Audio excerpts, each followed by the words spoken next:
like a Hellcat.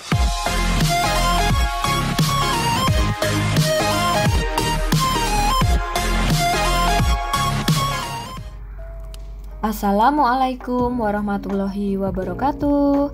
Halo adik-adik, bagaimana kabarnya? Semoga tetap semangat belajar di rumah. Berjumpa lagi dengan Bu Guru Dila. Pada video kali ini, Bu Dila ingin menyampaikan materi kelas 5, tema 6, subtema 1, pembelajaran keempat.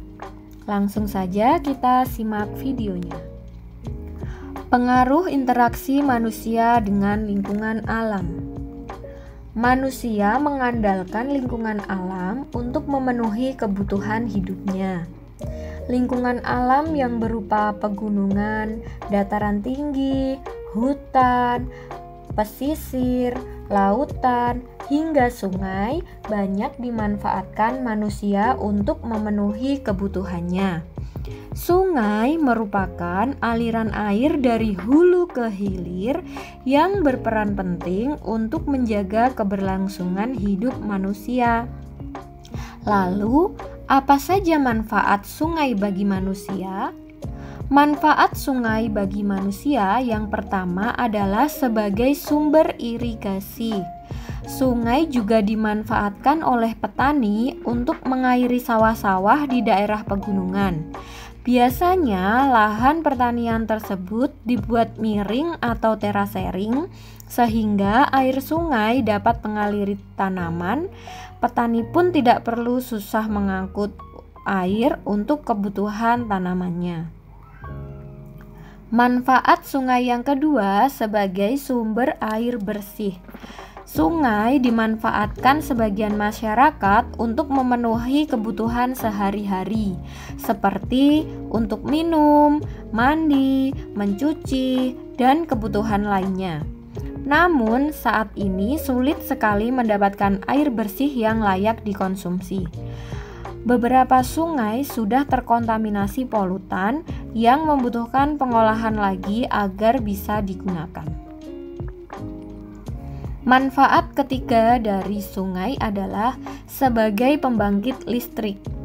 Aliran sungai dapat memutar turbin pembangkit listrik yang sudah banyak digunakan. Pembangkit listrik tenaga air ini sudah digunakan di Sungai Asahan, Sumatera Utara, dan beberapa daerah lainnya. Manfaat sungai selanjutnya adalah sebagai sarana transportasi. Untuk menempuh jarak yang lebih dekat, beberapa orang memanfaatkan jalur sungai. Sungai yang dimanfaatkan sebagai transportasi utama di Indonesia cukup banyak, seperti Sungai Mahakam di Kalimantan Timur, Sungai Kapuas di Kalimantan Barat, dan lain-lain. Pencemaran sungai. Air merupakan salah satu sumber daya alam yang paling penting bagi kehidupan manusia. Tak hanya manusia, air juga memiliki peranan penting bagi kehidupan hewan dan tanaman. Namun sayangnya, pemanfaatan sungai secara berlebihan masih sering terjadi. Sebagai dampaknya, kondisi tercemarnya aliran sungai pun tidak dapat dihindari, yang kemudian tentu mendapat dampak buruk bagi kehidupan manusia.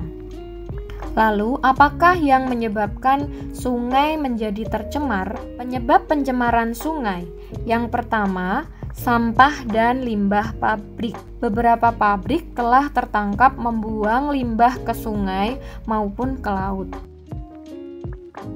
Yang kedua, limbah peternakan, perikanan, dan pertanian. Sisa makanan dan kotoran ternak yang langsung dibuang tanpa diolah terlebih dahulu inilah yang bisa menyebabkan pencemaran air. Yang ketiga, bahan peledak penangkap ikan. Banyaknya ikan yang mati, maka air akan semakin tercemar. Hal ini karena tidak ada lagi yang meneruskan rangkaian rantai makanan di laut. Yang keempat, perusakan hutan. Banyaknya orang yang membuat kayu, pohon ke sungai. Ini juga dapat menyebabkan pencemaran sungai. Bahaya pencemaran air tidak hanya mengintai ekosistem di sungai maupun di laut, namun juga manusia. Sampah tersebut sangat bisa mencemari sumber air bagi manusia dengan meresap ke tanah. Tentu saja hal itu akan membuat sumber air bersih bagi manusia menjadi terkontaminasi dengan sampah buangan. Dampak negatif interaksi manusia dengan lingkungan alam. Yang pertama, pemanfaatan sumber daya alam yang tidak dapat diperbarui secara berlebihan mengakibatkan punahnya sumber daya alam tersebut. Yang kedua, dapat mengganggu ekosistem di alam. Yang ketiga, dapat mengganggu habitat asli flora dan fauna. Yang keempat, menimbulkan kerusakan dan pencemaran lingkungan. Yang kelima, menimbulkan bencana alam dan lain-lain. Upaya menjaga kelestarian lingkungan alam. Hendaknya kita membuang sampah pada tempatnya, menanam pohon atau hutan yang gundul, tidak mengeksploitasi sumber daya alam secara berlebihan, memberikan sanksi untuk pelaku pencemaran lingkungan, melakukan daur ulang sampah, dan meningkatkan kesadaran masyarakat akan pentingnya menjaga kelestarian lingkungan alam. Hak dan kewajiban anak. Pernahkah kalian membantu ibu atau ayah di rumah? Membantu orang tua termasuk kewajiban anak di rumah. Kewajiban merupakan sesuatu yang harus dilakukan untuk menjamin terpenuhinya hak. Kewajiban harus kita dahulukan sebelum hak. Jika kewajiban tidak dilaksanakan, maka akan mengganggu hak yang diperoleh diri sendiri dan hak orang lain. Apakah kalian masih ingat yang dimaksud dengan hak? Hak adalah segala sesuatu yang harus kita terima. Hak dan kewajiban tidak hanya dilakukan di rumah saja, tetapi kita juga melakukan hak dan kewajiban di sekolah.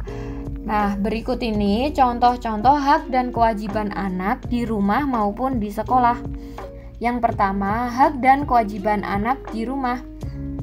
Kewajiban: bangun tidur tepat waktu, membantu orang tua, menjaga kebersihan, menghormati orang tua, mengulang pelajaran di rumah, bersikap dan berkata sopan, dan lain-lain.